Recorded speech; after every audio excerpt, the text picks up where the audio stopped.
So I know this was a tiny franchise that kind of flew under the radar, but have you guys ever heard of Pokemon? I kid, obviously. Pokemon is the highest grossing media franchise of all time, spanning video games, manga, a card game, aircraft livery for some reason. I suppose Flygon would be a pretty good nickname for Boeing. But the section of the franchise that goes the most under discussed in my opinion is the anime. Which does make some sense. It's episodic, formulaic, and really offers nothing for adults to enjoy. The games actually get pretty deep in terms of strategy, with EVs, IVs, EVs, IVs... Wait, no, she's not in the games. Snivies, there we go. And also a bunch of stuff I couldn't even begin to explain because I'm not a nerd. I don't play any of that kiddie garbage, I play games for adults, like Pokemon Go. The trading card game also has some pretty deep strategy, as well as some really cool art.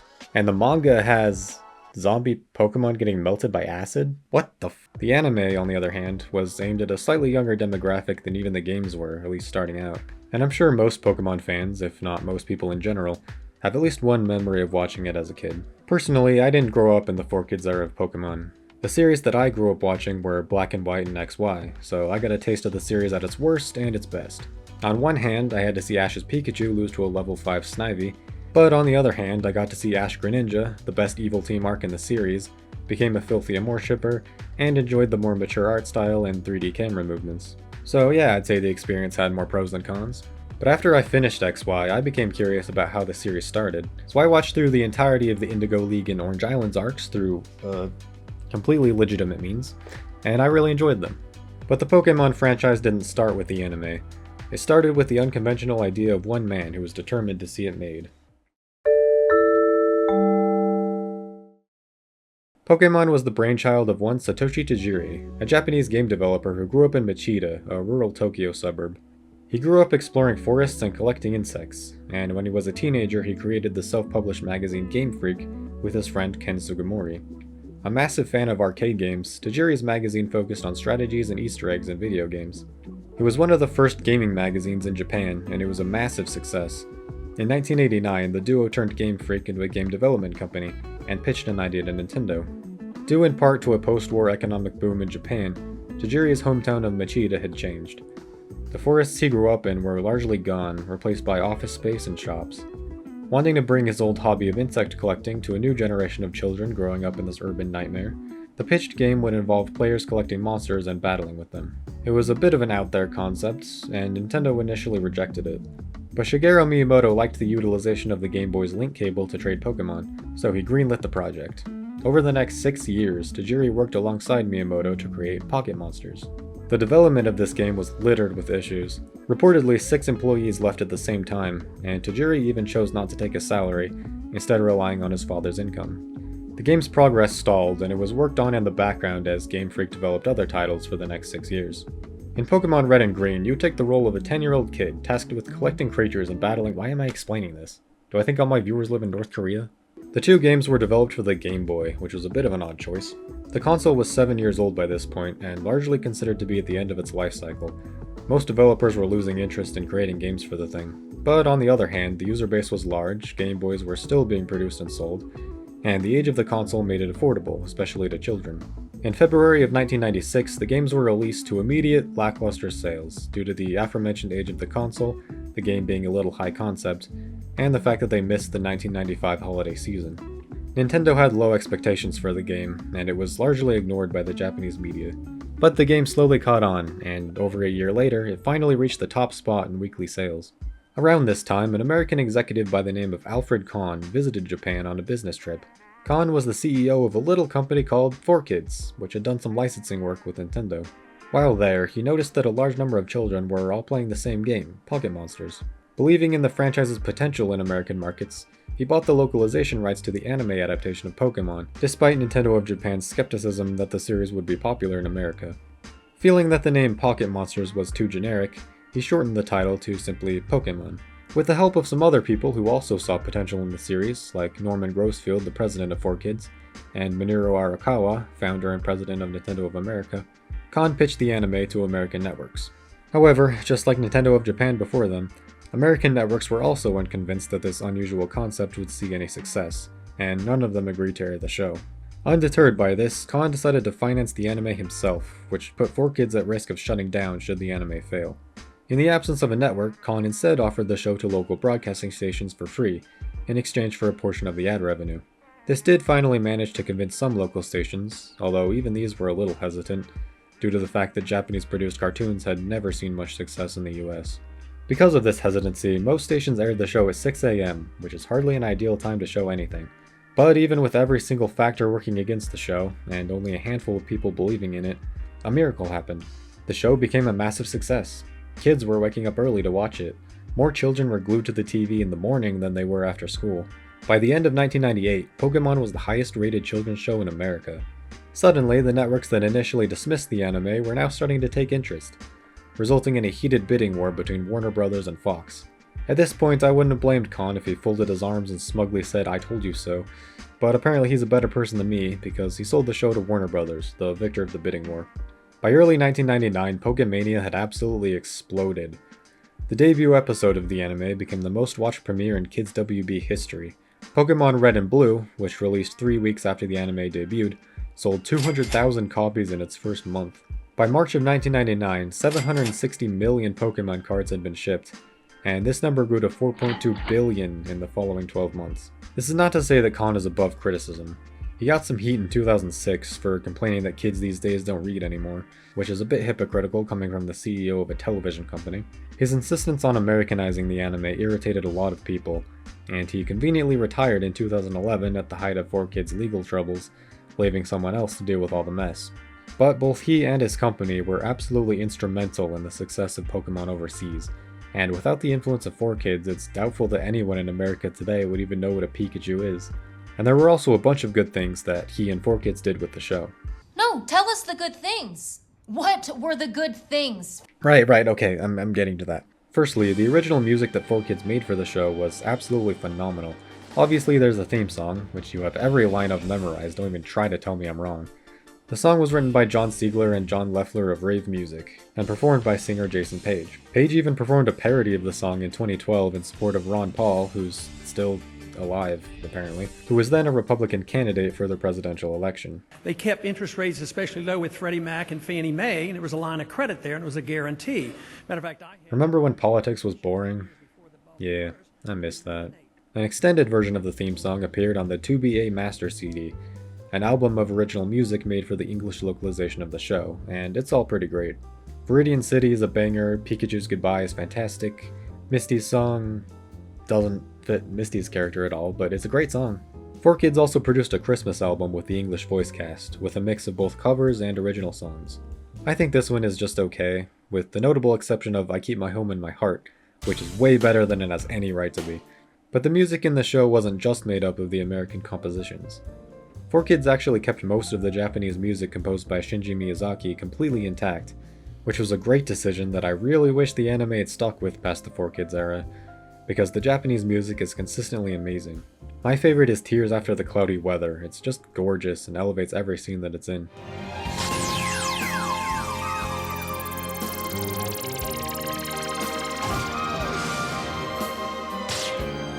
Four Kids also added a lot of other elements to the anime that I think worked really well.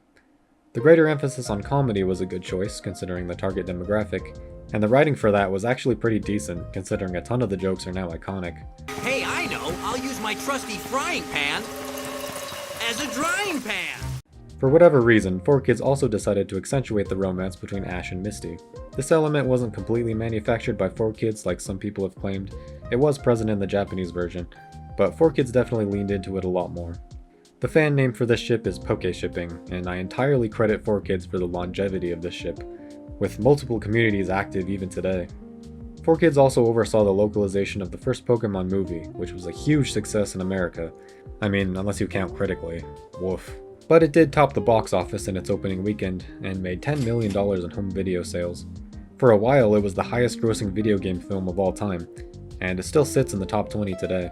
But while 4Kids made a lot of decisions regarding the show that I really like, that I think contributed to the anime's success over here in the West, I'm not saying that makes them immune to criticism, and there's a lot of criticism towards them that I definitely agree with. The first thing to mention would be how awful 4Kids was to their voice actors. Anime dubbing wasn't considered union work, so even if a VA was part of a union, they were paid below the union rate. They also didn't get paid residuals, as you can see from the cast's incredibly heartbreaking response to this question. Is that like a huge blast from the past for you? Whenever you hear that there's things like 20 years down the road, they're still using it? Blast from the past. Oh, that's one way. That's one way of looking at it, yeah. They own us. I never hear about it, ever, until after the game's released, and then somebody might Like now. say something on Twitter. Yeah. No Yeah, check exactly. arrives. Exactly. Yeah. No check arrives, no residuals. Ethically, it's a little weird, but, in other ways, it's cool that if I'm making a kid smile, because, I'd find my voice in different toys and things, and I'm like, this is making a kid happy. I wish it was also making me happy. me happy. Right? Pokemon, definitely, they were able to use whatever we recorded, they could put it wherever they wanted. Yeah. And we didn't know where it was going. No, But but it's a great question. It is a good Yeah, thank you. I hope you enjoy the game. Since 4Kids paid their actors barely anything, a lot of them did commercials on the side, which paid better than actually dubbing the show. I did Squirtle in a Burger King commercial. All I said was Squirtle. That paid my health care for the year. Not content with simply underpaying their employees, though, 4Kids decided to give recordings of the cast's voice work to their advertising agency, Leo Burnett Worldwide, so that they didn't have to pay the actors directly for commercials. This resulted in not only a massive revenue loss for the cast, but also their healthcare plans going up in flames. And if the name Leo Burnett sounds familiar to you at all, it's probably because Eric Stewart, the voice actor for Brock, recorded this line in the booth as a joke, and the director reversed the audio and actually snuck it into one of the episodes. Leo Burnett and 4Kids are the devil! Leo Burnett! And if you think that 4Kids just shrugged that one off, then I've done a terrible job of explaining what 4Kids was like. No, of course they got all mad and forced Eric Stewart and the director to pay $1,000 each out of their own pocket to remake the episode. This is a level of evil so on the nose it feels straight out of a Pokemon game, so I guess it's kind of fitting. In 2005, 4Kids sold their 3% stake in the Pokemon company back to Nintendo and Game Freak, and announced that their contract with the company would not be renewed, handing over the dubbing rights to Pokemon USA. This new company did not reach out to the 4Kids cast to ask if they still wanted to work on the show. The company claims this was because they had a non-compete clause in their contract, preventing them from working on the show for another year, but the cast disputes this, saying the decision was made simply to save money. This decision not only angered the cast, but also a large portion of the dub's fanbase, who flooded Pokemon USA's inbox with angry emails. In 2011, 4Kids was sued by TV Tokyo and Nihon Ad Systems, who alleged that 4Kids was secretly giving other production companies the rights to certain shows, and collecting royalties without paying the original Japanese creators, which they were contractually obligated to do. 4Kids filed for Chapter 11 bankruptcy later that year, and the company finally ceased operations in 2017, after failing to learn 2 separate times that trying to save money by finding roundabout ways of not paying the people that are responsible for your success is a bad thing to do. The final and most obvious point of criticism would be the censorship, which 4Kids have become infamous for. All of the character names were Americanized, most notably the protagonist Satoshi, a nod to the series creator, being renamed to Ash Ketchum, a play on the English catchphrase, "Gotta catch 'em all." Entire episodes remained unaired due to imagery of guns and bikinis, Misty slapping Ash in the first episode was cut out, sexually suggestive lines were removed, and the most famous one, Japanese food was renamed. These donuts are great. Jelly-filled are my favorite. Nothing beats a jelly-filled donut. And yeah, I don't think there's any defending that last one as not racist. Like, just call it a rice ball, guys. I'm pretty sure American children can grasp the concept of a rice ball. The entire concept is explained in the name. But there have been people who have attempted to defend 4Kids' decision to sanitize the show for Western audiences. Possibly the biggest name here is Eric Stewart. In a 2016 MetroCon panel, he answered a fan's question about the censorship like this. When we worked on a show that went on Saturday morning cartoons, Saturday morning time slot, the networks control everything. Every show, every visual, every script, every element that's going to air during a certain time of day on Saturday mornings when kids are watching television goes through a department called the BS&P, Broadcast Standards and Practices. And there are laws in place of what you can show. You know that not until after 9 o'clock, certain shows you can't show death, right? Primetime television, on network television, because they feel the kids are going to sleep by that time. So all of that stuff being blamed on the production company is not the case. Now I have a huge amount of respect for Eric Stewart, but I do have a couple issues with this response. Firstly, his last point is just wrong. There is no law in America against showing death on TV prior to 9 p.m., and I have no idea where he got that idea. There also aren't any laws deciding what can and can't be present in children's TV. The FCC does regulate children's programming, but that's limited to setting a cap on advertisements per hour, which is probably a good idea, and also dictating what percent of a network's content has to be educational, which, alright. Secondly, as mentioned before, the Pokemon anime didn't even have a network for the first few months of its run, including the entirety of 1998. And guess what year 4Kids decided to ban Beauty and the Beach, The Legend of Dratini, and edit The Kangaskhan Kid? 2002! Nah, I'm obviously kidding, it was 98. Kinda hard to blame network standards for your censorship when you don't even have a network. Now it is possible that he meant that the individual broadcast stations that the anime was sold to had their own standards that 4Kids had to abide by, but I couldn't find any evidence of this, and that's also not what he said. Regardless, this isn't an argument that the networks couldn't have had any influence, as Pokemon did start airing on Kids WB in 1999, but rather that the network standards can't explain the initial and heaviest censorship. Also, this excuse can't be used to justify every change made to the show, as there's definitely no broadcast rule anywhere that says you have to call rice balls donuts. But while I do have some issues with Stewart's wording here, the core of his response is really what I want to focus on here. Because he's absolutely right, 4Kids wasn't the villain. In this particular example, 4Kids wasn't the villain. They got the most heat for the changes they made to the show because they were the most visible. They were the ones making the changes, even if they were told to by network executives. They were the ones who were dubbing the show, and the networks got to hide behind a veil of "we're just the platform, don't blame us," and became less obvious targets. It's worth mentioning as well that 4Kids wasn't unique in editing shows to remove anything even vaguely controversial. Dragon Ball Z and Sailor Moon, both released around the same time by Funimation and DIC respectively, were absolutely chock full of edits, but for some reason 4Kids are the only ones I ever see singled out. They were branded as the main culprits and took the brunt of the mockery, possibly because Pokemon was such a massive franchise, possibly because there were a lot of other reasons to hate them. But whatever the reason is, it means that 4Kids is largely remembered today as the company that ruined a lot of anime with their edits and censorship, even if most of it wasn't their fault. It is sadly not remembered as the company that introduced countless Americans to anime, and played a big part in making anime viable overseas, even though that fact is just as true as the censorship is. And since I've been a little mean to Eric Stewart in this video, I'll let him have the last word on this.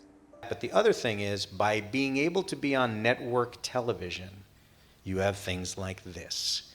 Pokemon went from being in the back of the video store or anime being some sort of weird thing to the most popular pop culture kind of thing, fandom, right? Comic-Cons and things like that. So making those changes so that they were accessible to kids also made it the norm instead of some sort of cult thing. Starting from episode 31, the voice of Meowth was provided by Maddie Blaustein, a comic book writer and voice actor from New York who injected her Brooklyn roots into the character's iconic voice. She was also one of the first transgender voice actors in the industry, and has since become a bit of an icon in the community. And 4Kids, to their credit, were supportive of her when she came out, which she cited as one of the reasons she was so loyal to them. But unfortunately, in 2008, 2 years after the 4Kids cast was replaced, Blaustein passed away due to a stomach virus, likely gastroenteritis. Her death came as a massive shock, one, because she was only 48, and two, gastroenteritis is rarely fatal for healthy adults. It certainly makes this moment in an old interview a lot more heartbreaking. I'm not very trusting of doctors to begin with, and I don't know, the whole surgery question, that's still an open book for me. But if she no longer had health insurance, which would not be a surprise to me considering how unstable voice acting work can be, that certainly didn't help either. Maddie would lean against the wall in the booth after she delivered the line and then go, "Doesn't get any better than that." That is true, the leaning against the booth. I remember that. Oh my gosh. I'd like now to talk about the character of Misty, for reasons that will become obvious in a second. When I was watching the early seasons of the show, I was surprised by just how much I liked this character. For a children's anime just starting out, you'd expect the female co-protagonist to be one note, but she isn't. Her main character trait is being hot-headed and fiery toward Ash, sure, but it's clear that she still cares about him. She's shown to be motherly towards Togepi and her other Pokemon, and while she does have an antagonistic relationship with her sisters, it's clear that she cares about them too, shown in the episode where she gives them some of her Pokemon. She's not the most well-written character that's ever existed or anything, but I think she's pretty well-rounded, especially for the 90s, and especially for anime. Two things that are not exactly known for being kind to female characters. But that's just my non-female opinion, so take it or leave it. Misty's original voice actress was Rachel Lillis, who also provided the voices of Jessie, Jigglypuff, and occasionally Pikachu. You can actually still hear her as the voice of Jigglypuff today in games like Smash Bros. In 2024, Rachel's sister launched a GoFundMe with the sad news that Rachel had developed breast cancer. The cancer spread to her spine, leaving her bedridden, and she was moved into a Los Angeles nursing home to receive care, eventually dying on August 10, 2024, at the age of 55. This shouldn't happen. No one should ever have to open a GoFundMe just to pay for basic medical treatment, obviously. But zooming in a little bit, one of the main stars of the anime adaptation of the biggest franchise in the world, the one who got so many kids into anime, the one who helped shape the franchise into what it is today, should not be quietly moved into a nursing home just to die in obscurity. We should have given her better treatment than that, and we failed her. Whew, well that got dark pretty quickly. Let's get a little more positive, shall we? One of the most striking things that stood out to me watching all these interviews and convention panels was how close this group of actors seemed to be to each other. I watched another panel with some of the current Pokemon dubbed voice actors, and not to demean them, they're all fantastic, but it definitely felt like a bunch of coworkers talking to each other, whereas the old 4Kids crew felt like friends, laughing with each other, sharing inside jokes, and reminiscing fondly about their time on the show. My favorite example of this is this video of Veronica Taylor, the voice actress for Ash, and Rachel Lillis driving around LA talking to each other in their characters' voices. It's just so wholesome. Ash is driving me around LA. Yeah, and Misty is just driving me crazy. Ash, this is a dead end. Yeah, but always full of possibilities. I'm gonna turn around. So that's the upside to all of this, I think. 4Kids may have treated them like garbage, but hardship brings people together. Especially if that hardship takes place in a small, lesser-known production studio, rather than the clinical, banal evil that is crunch culture today.